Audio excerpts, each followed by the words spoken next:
Okay, I'll take the 2 fish right now, please. Coming in. All right. Looks great. Perfectly cooked. Little broth. The broth smells perfect. Just going to give it a little touch of oil just to make it a little bit richer. Look at that thing. That is right on. You know, I love a dish like this because you've got this perfect melt-away piece of poached fish, little delicate noodles, apple, fennel, mushrooms, great textures, great flavors, really wonderful. But you know what? This is really simple to make. In fact, we should make this right now. Come on. I love the idea of taking a variety of ingredients, making a broth, using the broth to cook some fish and maybe some noodles, and then that becomes my flavoring agent in which I serve the noodles and the fish and everything else. I'm going to start by making a court bouillon, or a small delicate broth. I'll take a little bit of butter, and I've got carrot, some onion, celery, some leek, fennel, a little bit of apple. I think it's great to get some sweetness going. Some mushrooms. That will provide an earthy characteristic to a preparation like this. And really, I just need to let this sweat and saute lightly for, a minute or two and just release the aromatic flavor of these vegetables. So we'll get this going here. The thing is, aside from picking up all the beautiful flavor from the vegetables, the court bouillon then picks up additional flavor from whatever you're going to cook in it. So we start with our vegetables. We let them just sweat and give off some of their nice fragrance, their aroma. Stir them a little bit. I'm not really sautéing them so much as I'm just softening them up and releasing their flavor. This is an optional step. I could start straight away with cold water if I wish, but I think this is a nice way to kind of get the flavor coming out. So we're ready to go. I've got some water. We're going to just pour this right on top. Cold water. And really, at this point, we're just going to let it simmer. We can add some bay leaf, a few peppercorns, black peppercorns or white peppercorns. That'll just give it a little bit of heat. I could really take it up and add some chilies if I want a lot of spice to it, but I want this to be very delicate because my salmon is so delicate. I want to really showcase both the flavor of the salmon and the flavor of these aromatic vegetables. Fennel seed to kind of highlight the fennel flavor, and either acid, citrus that is, or something like white wine. This is a Sauvignon Blanc wine, dry. This will provide a nice acidic note going throughout the broth. We'll let that go for about 25 minutes, 30 minutes, strain it. I have one here that's been going, and this has all this flavor coming out of it. I don't want to let it go too long for fear that maybe I'll overcook the vegetables and really maybe extract some bitterness from the vegetables. But at this point, the vegetables are not really of any use to us. We've taken all the key essential flavor. My court bouillon is basically ready, and I can set about the rest of the process here. I'm going to take mushroom, since I want to reintroduce the mushroom in the dish. We'll just go ahead and slice this up a little bit. No big deal. I like this to be just cut up into pieces, nice toothsome bite-sized pieces, so that when I'm digging into the dish, I've got different textures. I've got the soft-fleshed melt-away fish. I've got these earthy, just nice bite mushrooms that I can try. I'm going to take a fennel bulb here. This is kind of fun. A lot of times when you go to the supermarket, you'll see something like this, and what do you do with it? Well, these fronds are really very useful. We can save these for a garnish. For the most part, it's the bulb on the fennel that's used. We can save the stalks. Sometimes I'll actually braise these stalks and use them for a piece of meat, something like that. But it's really the bulb that's got most of the flavor, and it's the easiest part to work with. It's not quite as fibrous as the stalks either. So we're going to cut this down, and this can be cut anyway. I'm going to cut out this sort of center portion, which is a little bit firmer, not always so useful. If we're going to braise it for a long period of time, I might go ahead and use the center portion. Really, I just want to quickly saute this, so I'm going to cut this into a smaller cut so it cooks quicker. So I'll just peel a few pieces off here, and I'll be able to quickly cut this into a julienne, or really any shape that I want. And I'm going to saute the fennel and the mushrooms together, and as that's happening, I'll be able to sort of put together the entire dish. So got my saute pan on, just a pinch of butter. I don't need too much here. I can add my fennel to the pan, my mushrooms, and we'll just let this go for a moment. Let it sit over here.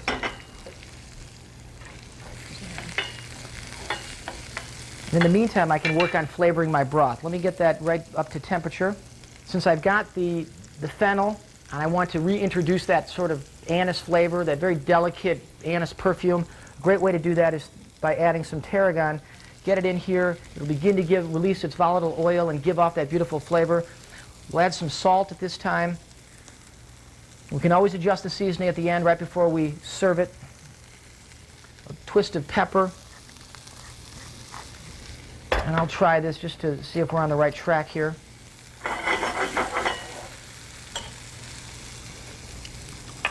And I think that's pretty good. I can taste the vegetables, I can taste all the flavors.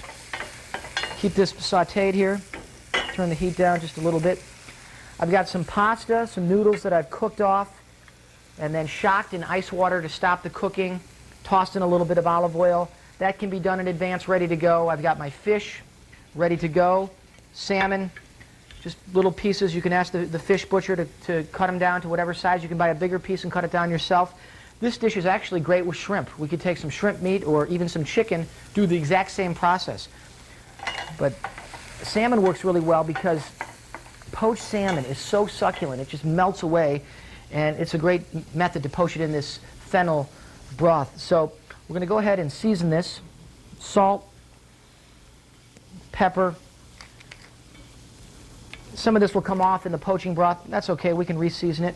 We'll drop these pieces in here. They won't take long to cook, especially keeping in mind that we want to, in a sense, undercook this. We want to leave this medium rare because it's going to keep on going. So we want to sort of time it. When we feel that it's just soft and it may be even seeming a little too raw, we'll pull it out anyway because we want to let it keep on cooking as we assemble the dish.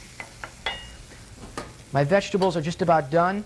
I can really just reheat my pasta right in the same liquid here. It won't take but a second.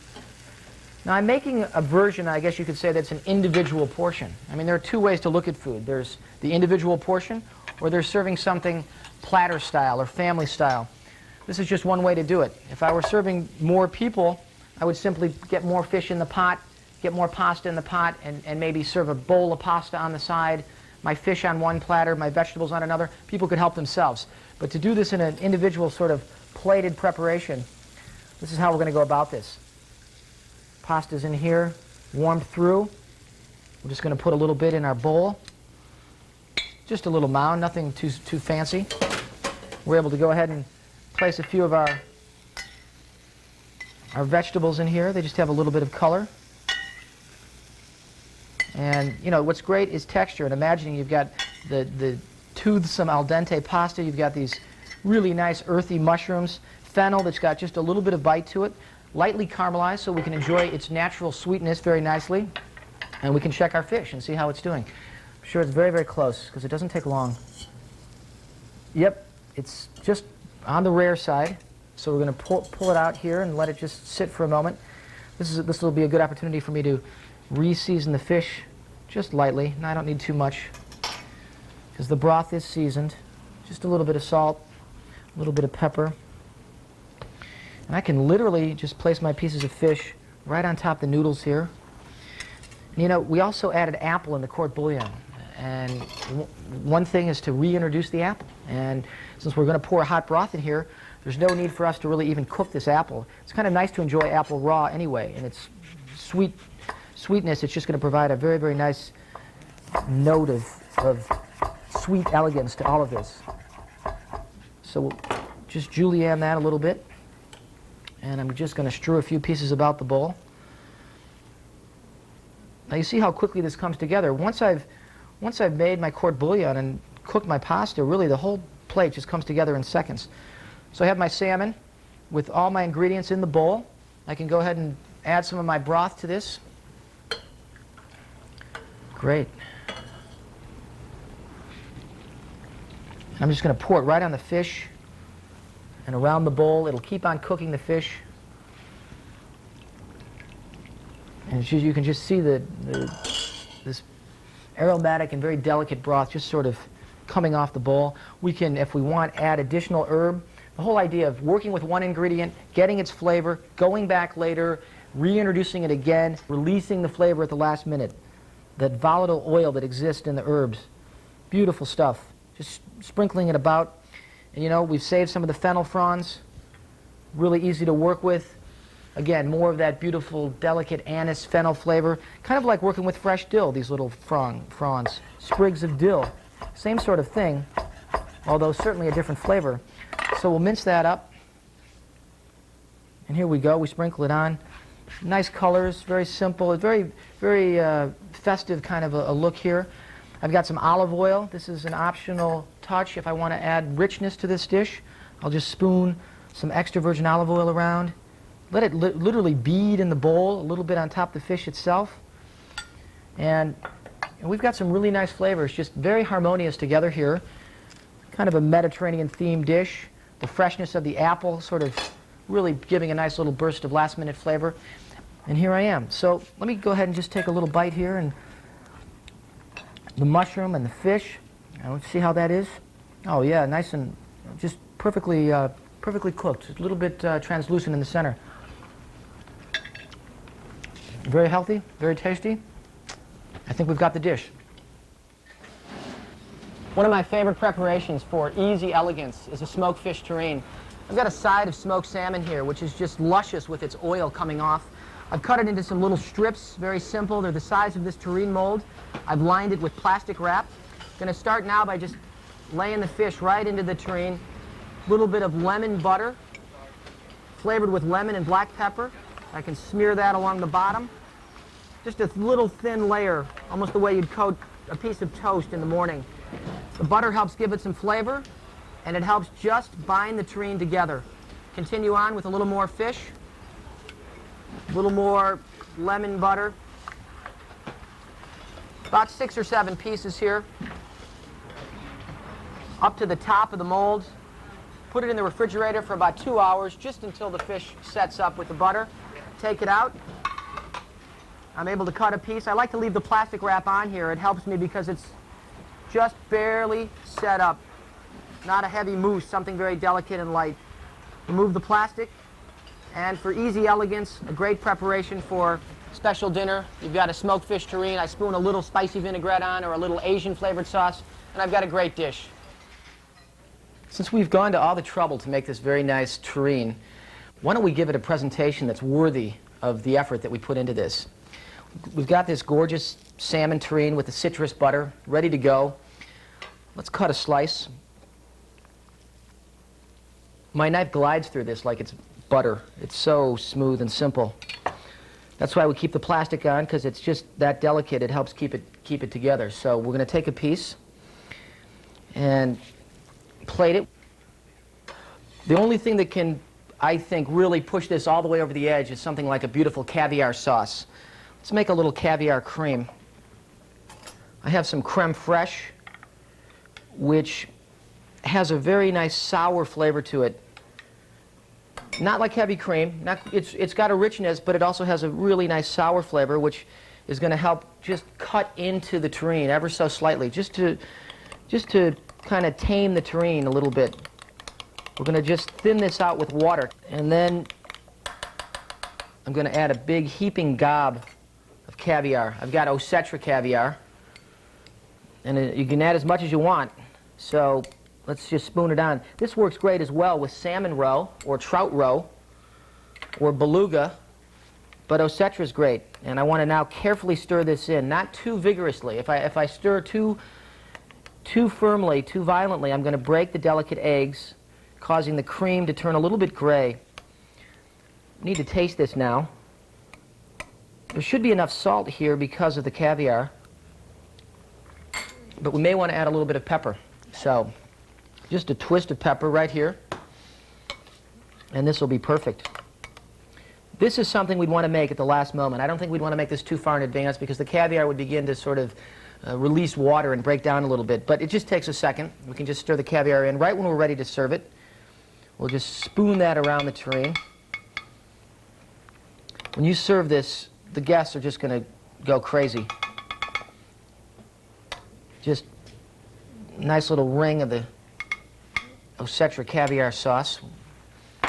If we just rub a little bit of olive oil on that terrine, maybe even just drizzle a couple drops, give it a little shine and a little flavor, that'll be perfect. I have some garden cress, which is really nice too. Again, the idea of texture, the idea of adding different notes of texture to things, this is perfect. So I'm just going to drop a few little pieces touching the terrine, around the terrine. Don't need too much, but it adds color. It adds a little playful bite. Radish sprouts are nice, garden cress, and really, that's all we need. I happen to really think that salmon, because of the richness of flavor, because of the lusciousness of the fat in the meat, you want to find ways to get little interesting vegetable notes working with the salmon. Pickled vegetables, things with a little bit of crisp, maybe a little avocado, things that will help really accentuate or really contrast with the salmon. So why don't we make a salmon roll? I've got a couple pieces of smoked salmon. And you can get great salmon, a whole side of salmon, pre-sliced salmon. Comes either way. Going to lay these out. And we're going to make a little bit of this wonderful pickled cucumber mixture, hot and sour cucumber. That's all this is. We have cucumber that's been thinly sliced, a little bit of red onion, macerated in a little pickling brine. Let me show you how we make that. Got a cucumber that's been cut in half. I've got the seeds in here. We definitely want to remove the seeds. Leaving the skin on is optional. You get a nice color as well. You get a little beautiful green color. It also helps keep the final product a little firmer. The skin doesn't break down quite as rapidly as the cucumber meat itself. So by leaving the skin on, it just keeps it a little bit firmer. We're going to take this now and just slice it very, very thinly.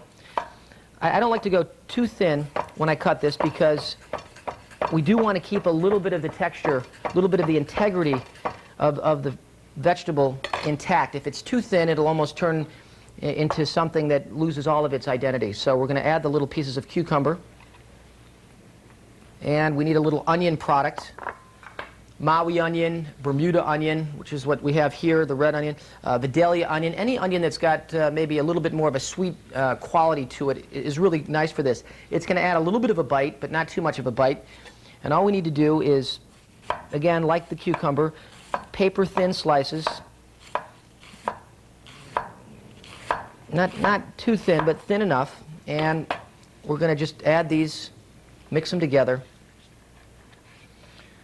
This can be done days in advance, certainly hours in advance. You can get that out of the way. I always try to imagine what steps can be done beforehand so that when I'm entertaining, I know I'm going to be opening wine, I know I'm going to be greeting everybody. So at the last minute, if I can have a lot of things done, it's going to make it a little easier for me. I've got some pickling liquid here. This is a sweet, hot, sour mixture. Rice wine vinegar mixed with water, a little bit of sugar dissolved, a little bit of ginger, some spices, some chili peppers. So it's got a nice little bite to it. You can control that bite, that heat, to the degree that you like it. I want this to have a little bit of kick because it's going to almost add an element, almost a sauce-like element. So when you bite into this, you'll taste that heat. You'll get that sauce. So there we go. We're going to let that sit for several hours. And when that's ready, this is what we have. A little hot and sour cucumber mixture. Just going to lay it in along the base here. You know, you could make this even a little bit more rustic or a little more earthy by adding some thin slices of wild mushroom, shiitake mushroom if you want. That might be great in the fall. As the weather starts to turn cold, a little bit of mushroom in here will just make it a little bit richer. So now all we do is roll these up into literally little bite-sized packages, 2 bites. That's all we need. Perfect for a little reception. So let's get our serving tray, and we're able to just set these out one by one. There we go. So we've got some salmon rolls. You know, the other thing that's really easy to make, really quick to make, we have, everyone's heard of beef tartare or even tuna tartare. We can just as easily make some salmon tartare. I've got a couple sheets of salmon, pre-sliced, ready to go. And I'm just going to chop this up real quick. I don't want to cut it up too fine because I like to really enjoy some of the texture. So I'm just going to cut it into strips and then go back. This is sort of a coarse dice of salmon. Real quick, simple. We're going to be able to mix this, put it in a mixing bowl here, and mix it with whatever flavoring elements we desire. Because of the richness of the flesh, of the meat, we want to maybe add a little bit of onion. I have a shallot here. Onion's nice because we get a little bit of a bite, which helps cut into the sweet, rich flesh of the fish. You know, food has to appeal on a lot of different levels. Food is about sustenance, it's about eating, but with a little bit of effort, we can make this really, really interesting. We can make this a much more sensual experience. And that's, when I'm putting something like this together, that's what I'm thinking. I'm already imagining flavors. I'm eating this before I'm eating it, if you know what I'm saying. I'm in my mind's palate, I'm taking a bite of this stuff, and I'm saying, gosh, the salmon is going to melt away, and I want a little bit of onion in there, and I just want to get it, I want to get a little bit of, now a little caper, a little kind of pickled note to it, a little crunch from these capers, caper berries. Cornichons would be great too if we want to add those. We're just going to chop them a little bit, fold them in. I'll add a little bit of olive oil for a little richness here. This will also help me keep everything bound together, the olive oil. So we'll just stir that up. If we want to add color, herb would be great. We've got some chervil, a couple chervil leaves. We're going to mince these up. Don't want to cut up the chervil too fine. As with all herbs, if we can cut them at the last possible moment rather than cutting them too far in advance, you're going to be much better off. Let me try this, and very close. Just a little bit of salt.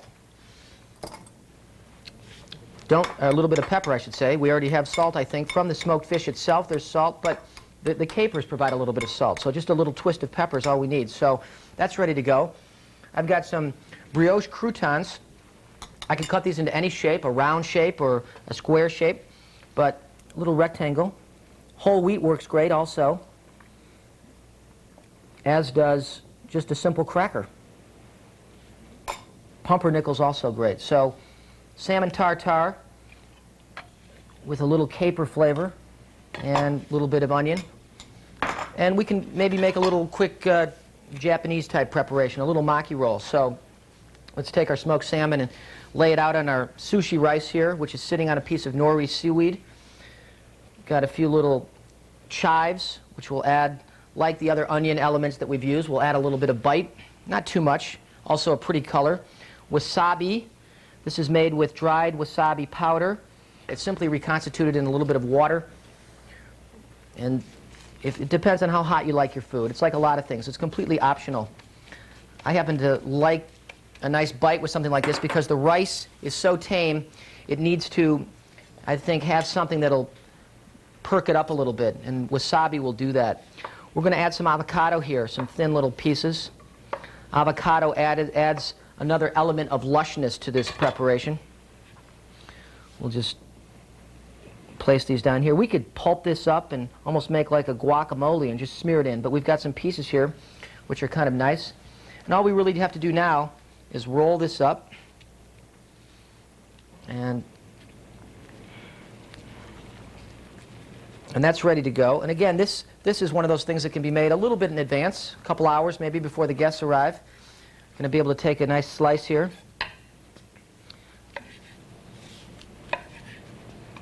And we can set these with our other canapes.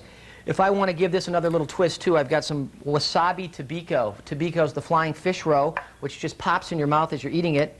And I can just add another little twist and maybe put some on top here. More heat, more texture, just kind of fun. So, you know, we've got certainly a way to serve a great little first course with champagne. We've got appetizers which work great. Our salmon roll, our tartare with smoked salmon, and our little maki roll. Thanks for joining us on the Kitchen Sessions. We'll see you next time.